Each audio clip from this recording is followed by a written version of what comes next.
What's up, guys? Hi. She says hi. First off, we want to say Happy Valentine's Day. Happy V-Day. Happy V-Day. Today is Valentine's Day. And obviously, this is not coming out today. But we did have time, so we're going to sit down, put this together, and go from there.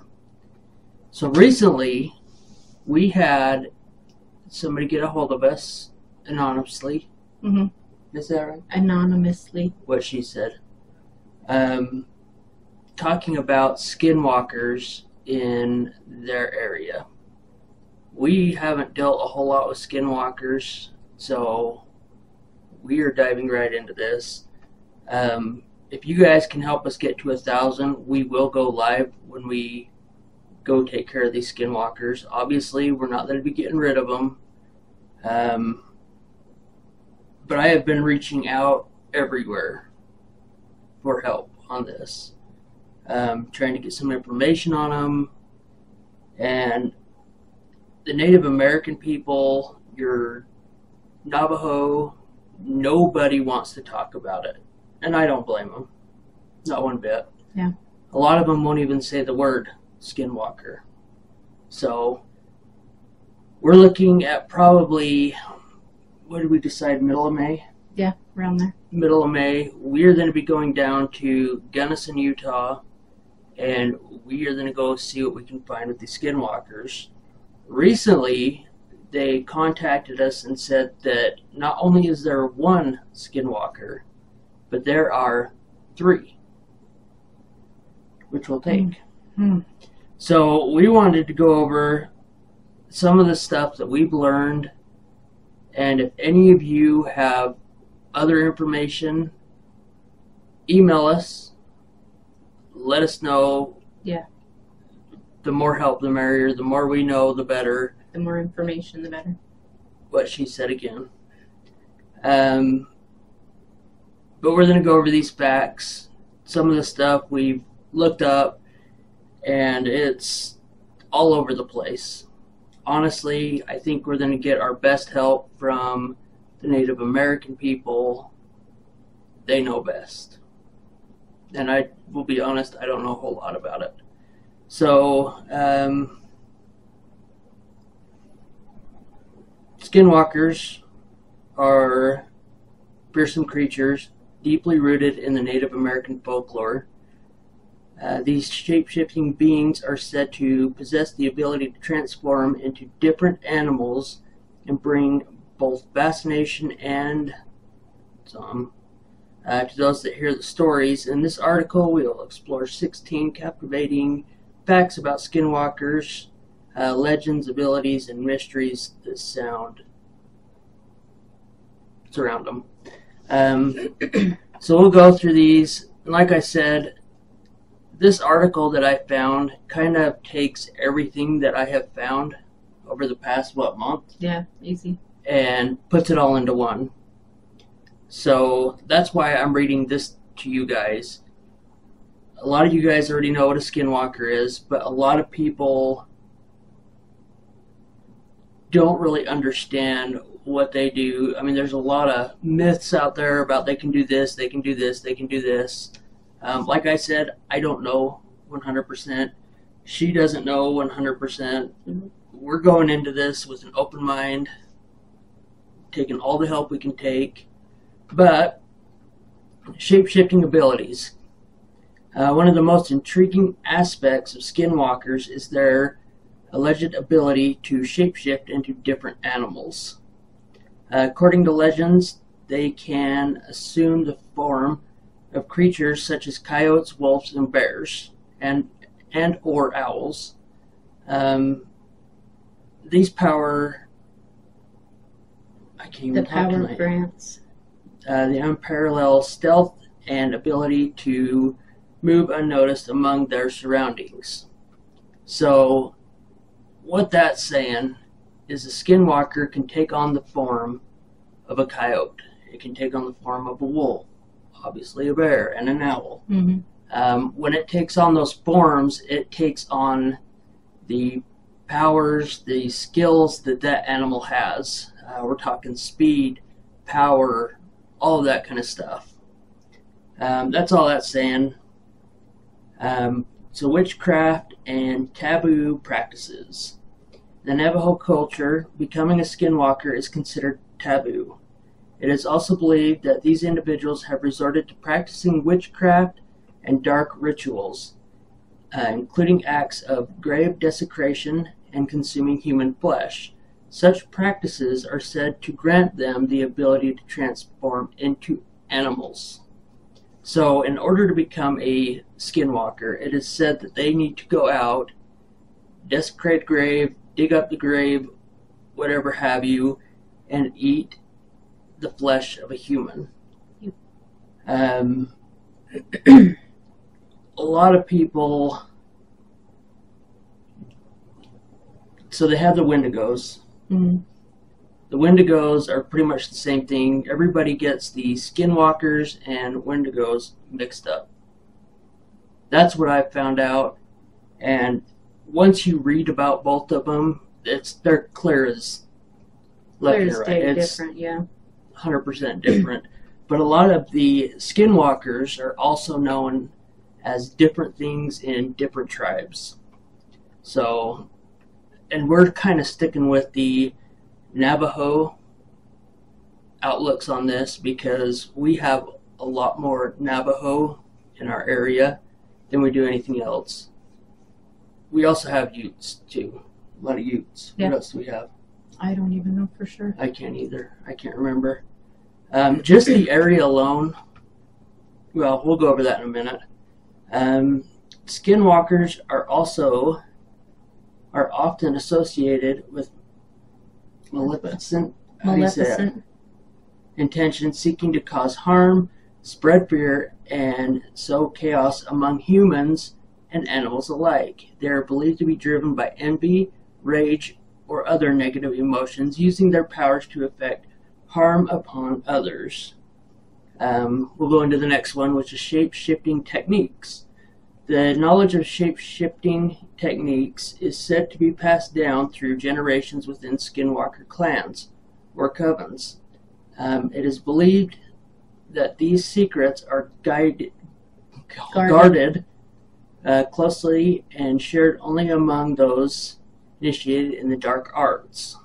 So all that's saying is it's passed between tribe and ancestors and ancestors, so it's kind of staying in your Native American tribes. I don't think you're going to see very many white people turning into skinwalkers. All right. I don't think so, which might be good. Protective measures. Okay, this is the one that we have been trying.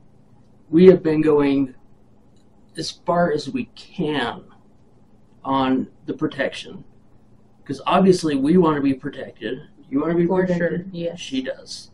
And there's a lot of different things that many people have said. So we took everything and we kind of said, okay, well, the average of this says to use this. The average of this says to use this. We've heard everything from bullets. We've heard everything from bows and arrows. We've heard everything from sage, burning sage. A lot of different stuff.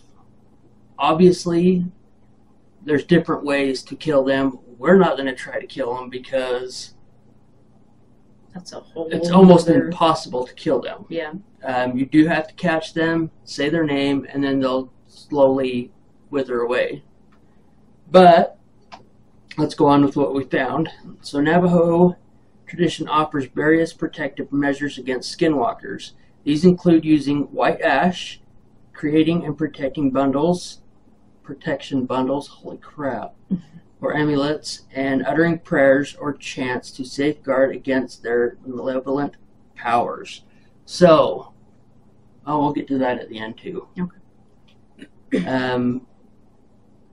We'll get to what we've come up with at the end. See what you guys think. Airy howls. Legend has it that skinwalkers emit eerie howls, mimicking the calls of animals and they transform into. These haunting vocalizations are often considered warning signs of their presence, sending shivers down the spines of those who hear them. Mm. Along with the howls, we have also found out that they come across as a human and they will call for help.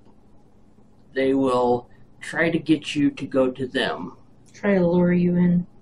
And a lot of the times, if you hear somebody in the woods screaming help, you're obviously going to go look for that person. You're going to go try to find out if they're okay. All that. So that's another thing you got to kind of watch out for. But the biggest thing is the howls. The animals, they say that if you hear it close, it's far away, and if you hear it sounds like it's far away, it's too late because they're right there. Mm. Red eyes. One notable characteristic associated with skinwalkers is their glowing red or yellow eyes, which are said to pierce through the darkness of the night.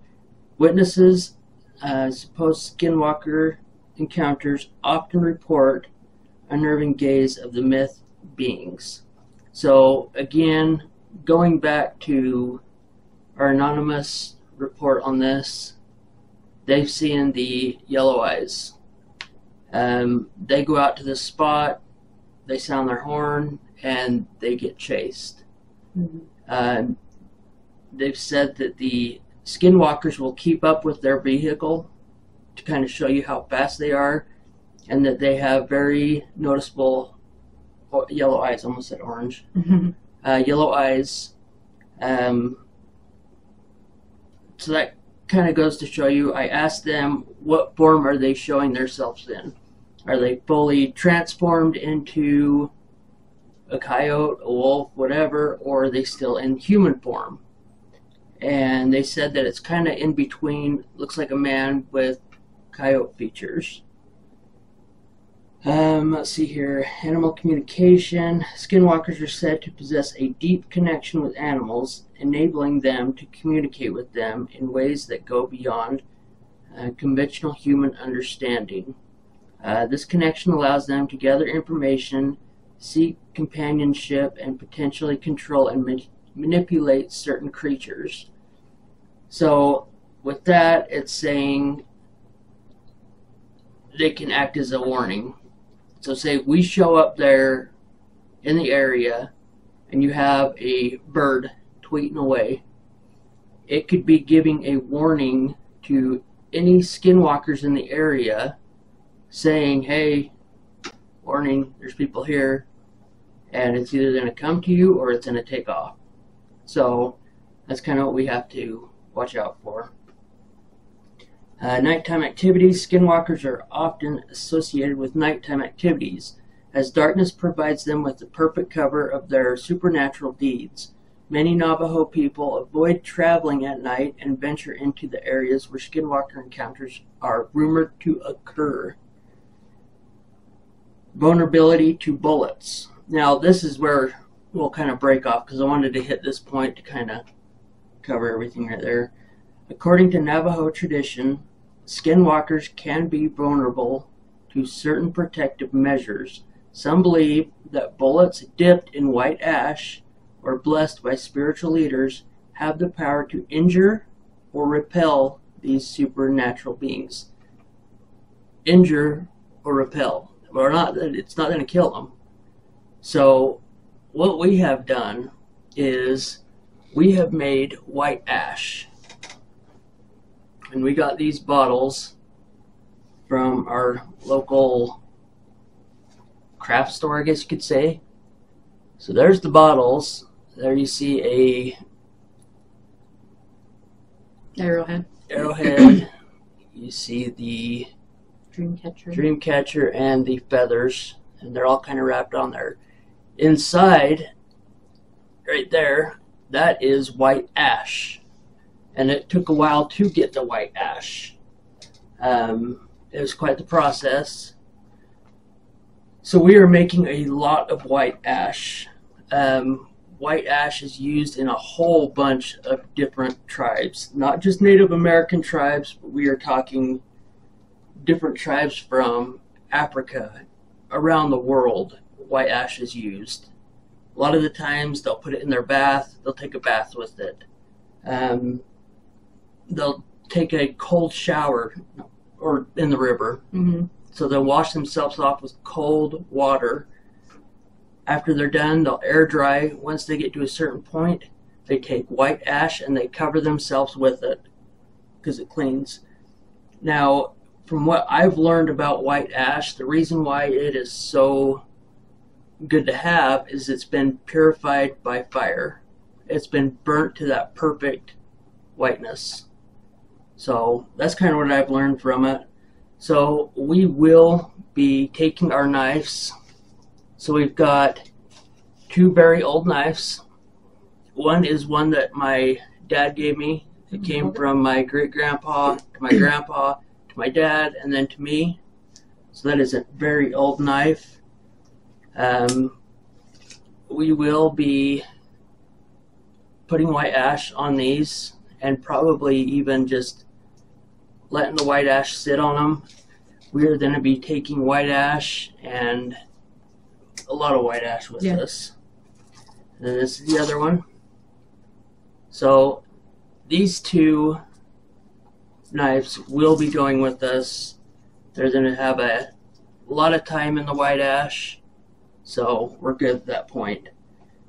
Tales of Skinwalkers have instilled profound sense of fear and respect among many Native American communities. The disbelief in these creatures continues to shape the cultural landscape and influences on how people react with the wilderness and the supernatural. Due to the cultural significance and sensitivity surrounding the topic of skinwalkers, it is essential to approach discussion with respect and sensitivity towards Navajo traditions, beliefs. Sharing stories should be done with a deep appreciation for the culture and context with the communities to which these legends belong. So, what that's saying is we are going to be showing our utmost respect. A couple of the Navajo people that I've reached out to, it is hard to start a conversation with them. Yeah. Because I don't know what's disrespectful when it comes to that. I don't know if I look like an idiot when I talk to them like that. Or what's okay to say and what's not. I don't know what to say to them, to anybody. So I don't want these videos to be offensive to anybody. This is all about our Native Americans, their tribes, their beliefs. 100% respect to them. Completely, 100%. Yep. And like I say, if anybody wants to reach out to us, kind of let us know from that list. We've got, how many hours do I have on that? I don't even know. A lot. Tons of hours just trying to find stuff. I'm trying to stay away from the he said, she said. I'm going straight to the source. Native Americans, straight to the source. They obviously know a lot more than what we do. So, Gunnison, middle of Utah, middle of May. We are going to try a few things down there. And like I said, if this kind of stuff is disrespectful, please let us know so we don't disrespect anybody. And don't continue doing it. But we are going to be taking our death whistle down with us. And we will be blowing that while we're down there. So,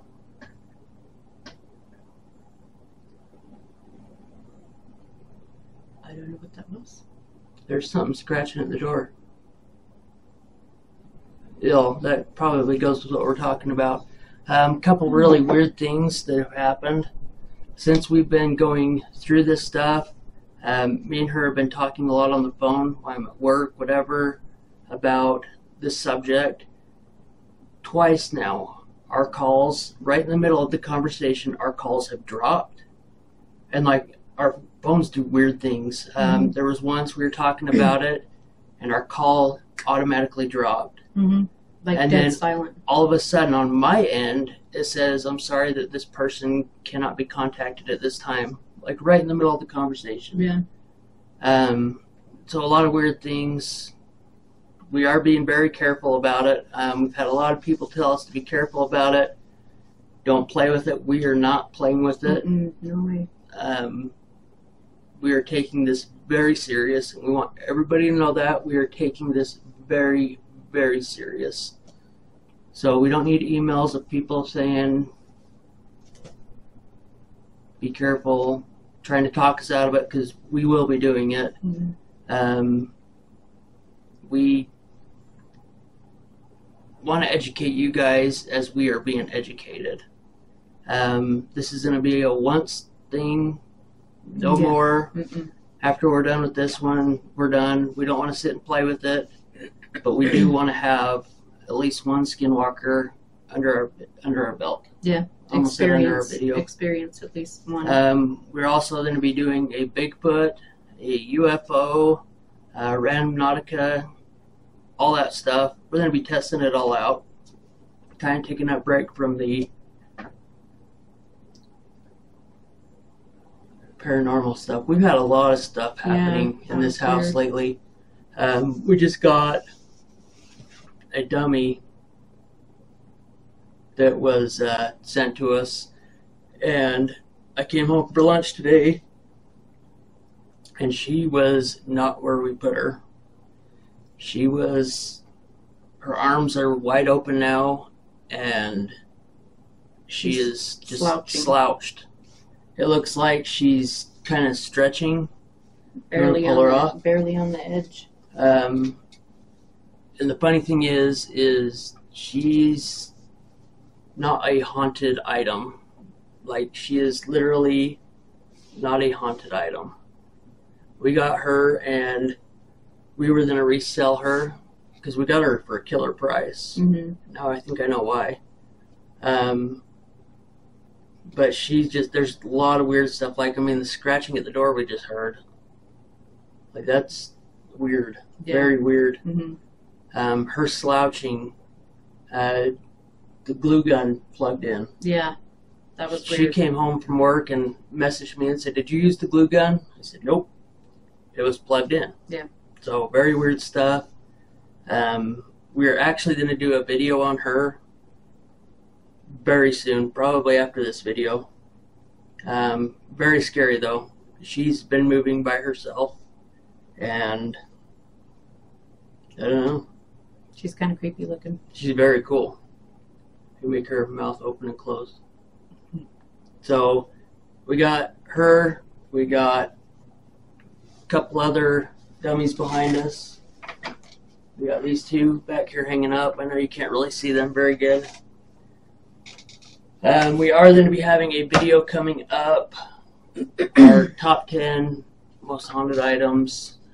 As you guys know, we collect haunted items, and we have a lot now. A lot. So many.